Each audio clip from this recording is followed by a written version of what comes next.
Hello, welcome to my channel. My name is Emma, I'm a freelance writer, and today I'm going to share the secret of how I built a business using networking. Yep, that's right, going out and talking to strangers. Let's get this over with. So before I start sharing all my deepest, darkest secrets with you, I'd ask that you just give this video a little thumbs up and maybe even subscribe to my channel. So when I first started out as a freelancer, I came into the business with pretty much nothing. I had one client on the go that I'd been warming up for the past 6 months while I continued with my full-time position in-house. And so when I went freelance, I had pretty much no contacts at all. I did not know what I was doing, and I thought, do you know what, I'm only going to get to figure this shit out by actually doing it. So what I did was, aside from cold emailing, which really helped me start my business and earn some revenue in those first few months, I started networking. Now, it may not seem like it on video because it appears that I'm a very outgoing, fun individual, but in actual fact you do realise this is just me in a room talking to a camera by myself. Networking is a completely different kettle of fish. I don't really like talking to people or going outside or being in public spaces at all, and I'm just the most awkward. I really am. I say things and as soon as it's left my mouth I think, God damn you, why can't you just shut up? Having said that, I forced myself to network. I actually started out doing an event a month, or maybe a couple of events a month, just to build up my client base, get to know people in my industry that I could use as a network professionally, and just meet a lot of different business types and really hone my skills when it came to talking about myself, my business, what I had to offer, and just perfecting my networking ability, really. And eventually, well, not even eventually, it happened really quickly, I got a couple of really banging clients from networking, and now a few years down the line I'm in a position where I have a really strong network of other writers and creatives that inspire me and support me and help me, and we all share ideas, and it's really invaluable. And I also have an incredible network of clients that I met when I was out and about, and the skills that networking gave me really helped me grow my business. So I thought I'd share a couple of tips with you here, because I know what you're like, freelancers. You want to stay at home, you don't want to see anyone. It's really hard to make yourself do it and to convince yourself that it's worth the reward, but it's worth the reward. Just like cold emailing, I promise you, the reward is better than you could possibly imagine. So here are my tips for networking as a freelancer and how you can actually use networking to grow your business in a tangible way. So number one, make sure you know about industry events that are going on within your circle and within your town or city, and make sure that you have them blocked out in your calendar ahead of time, because otherwise you're going to forget, it's going to be on the back burner, you're going to be too busy doing other things to think about it, and you're not going to do it. You're just not going to do it. So make sure that you're plugging into all of the people that you need to follow on social, and you're signed up for email alerts, and you just know what's going on when, and you put it in your diary and you commit to doing it. Because again, on the day you might be overloaded, you might think, oh, I just don't feel like it. Nobody ever feels like it, bro. Nobody ever feels like it. You just have to go out and do it. So know ahead of time what you're going to be attending, who you need to be following, and make sure you're always plugged into that. As I said in the intro, I did used to make sure that I attended at least one event a month. That's just not manageable for me anymore. So I like to make sure that I'm at least doing something every couple of months. If something comes up, I'll go to it, and regular events, I just try and make sure that I do put in an appearance fairly regularly. So I'm going to go through some of my favourites, just in case you want to show up. Maybe I'll be there, maybe we can chat, I don't know. Wouldn't that be weird? Wouldn't that be cool? It might be weird. It might be weird. So my number one favourite place to network as a freelance writer is obviously Copywriters Unite. We meet up at the Cut Bar in Southwark? Is it Southwark? I never know where it is. Every time I mention it in a video I probably always get the location wrong, but we meet at the Cut Bar once a quarter, I think it is. We're all done for the year now, but meetings will start up again next year, probably in February, I don't know. They happen all over the UK. There's no agenda, it's just writers showing up at a bar and chatting and mingling with one another. And as a freelancer or a freelance writer, you might think, well, what good is that to me? I'm not going to get any business off of these guys, they're just other writers. Why would I bother? I want to be immersing myself in a room full of people that are likely to hire me. No, you are wrong. I get so much work off of those people from that event. I'm not even kidding you.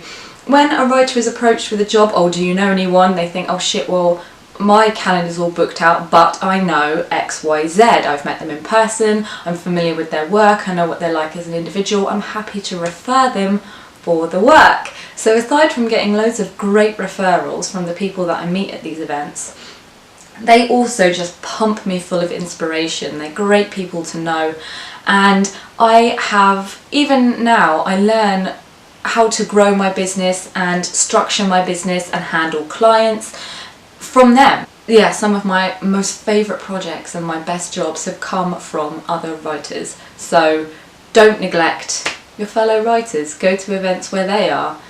Copywriters Unite is one of those, and every year they hold a conference. It used to be called Copy Cabana and now it's called Copy Capital. So make sure that you sign up for that and attend and fill yourself with amazing inspiration and meet some other writers. Do it. Do it.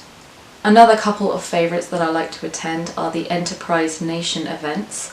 They host events for startups and entrepreneurs and freelancers, so I get to mingle with other people who are small businesses, and there are quite a lot of potential clients tucked away in there, which is very useful for me.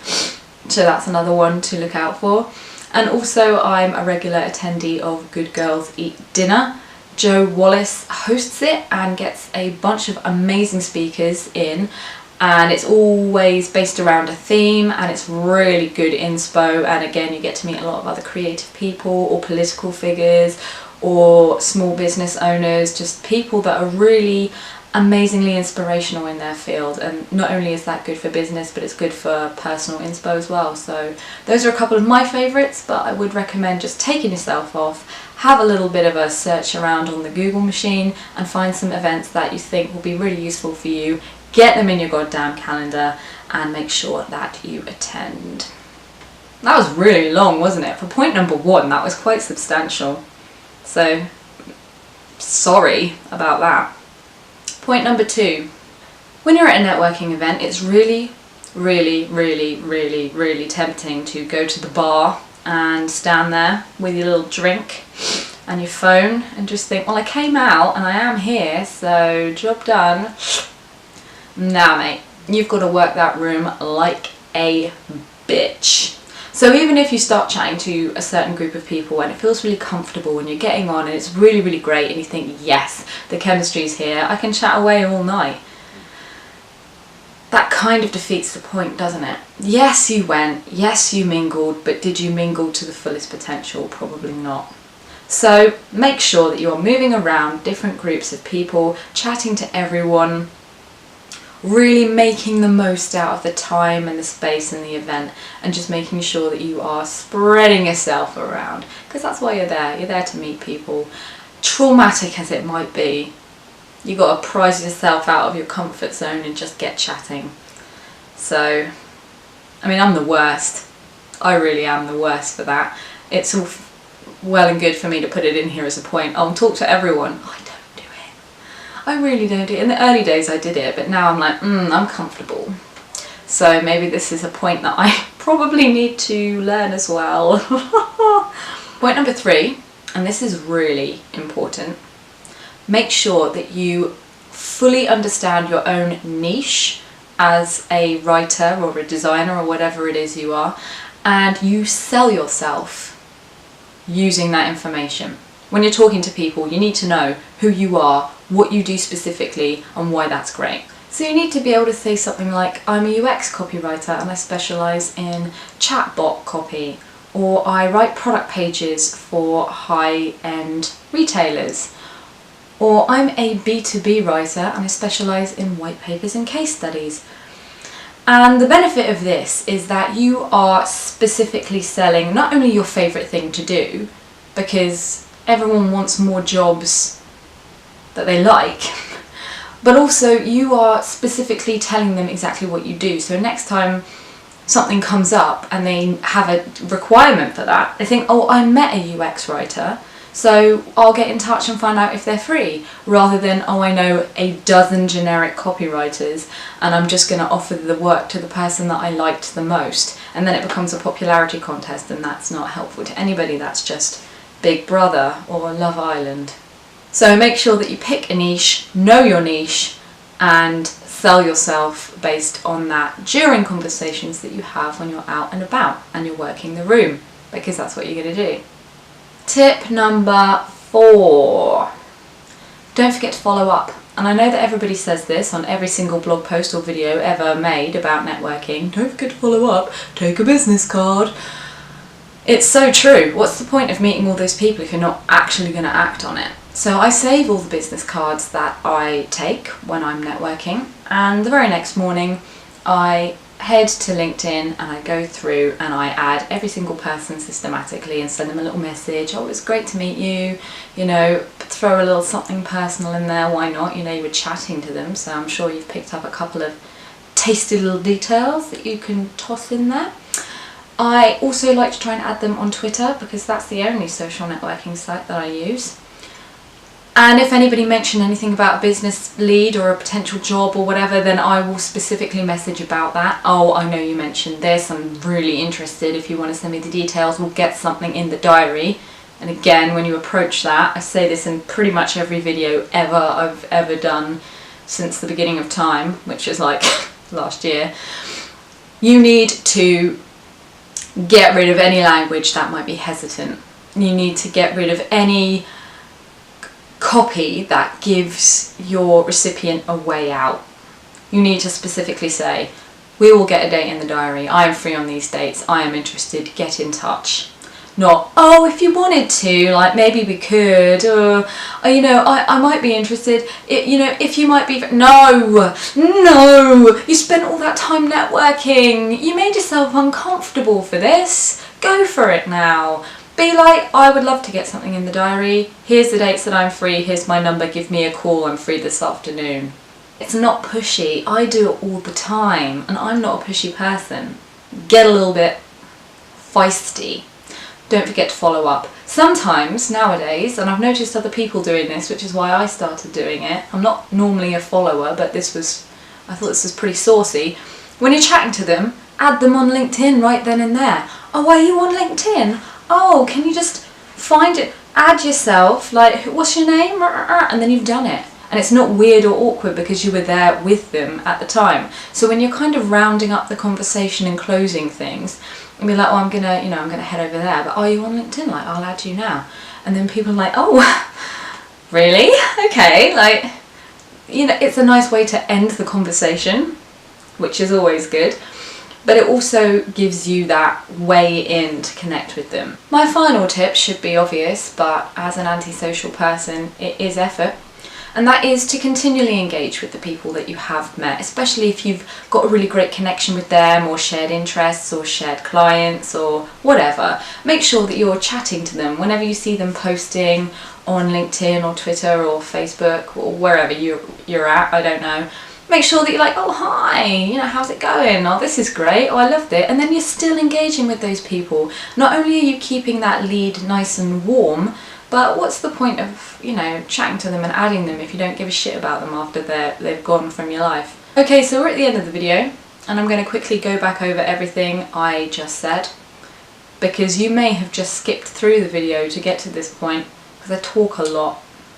Number 1, create a calendar of events that you want to go to and make sure that you fucking go to them.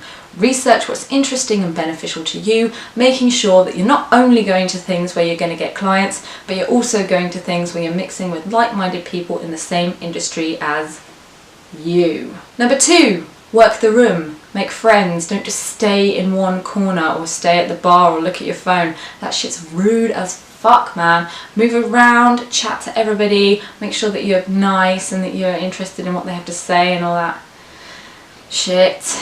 Number 3, make sure you pick a professional niche and you sell yourself on that niche. You need to become a salesperson in these environments, but do not go in with the hard sell. That's really fucking ugly. Nobody's interested, and I walk away from people like that. So when they ask you what you do, you have a nice little thing that you can tell them, and then that's it. Don't try and convert them right there on the spot. Hells to the no. Don't do that. Next, don't forget to follow up with people. Add them on LinkedIn, add them on Twitter, swap business cards. Make sure that you're keeping that lead nice and warm and that you're grabbing them while you've got them instead of letting them float off into the distance, never to be seen again, because then what's the point of going networking if you're going to do that? And finally, don't forget to engage with people after you've added them as a contact. Chat with them online, be mates. You'll make a lot of good friends, I promise you. It's worth it. If you have any questions about anything I have chatted about here today, you can leave me a comment in the box below, or you can find me on Twitter at @EJCownley. You can come and socialise with me. Maybe I'll share where I'm going and maybe you can go there too. I don't know. Is this a date? Is this weird? Until then, I hope you have an amazing weekend, and I'll see you back here same time, same place next week for more Kiss My A's. Take care. Peace out.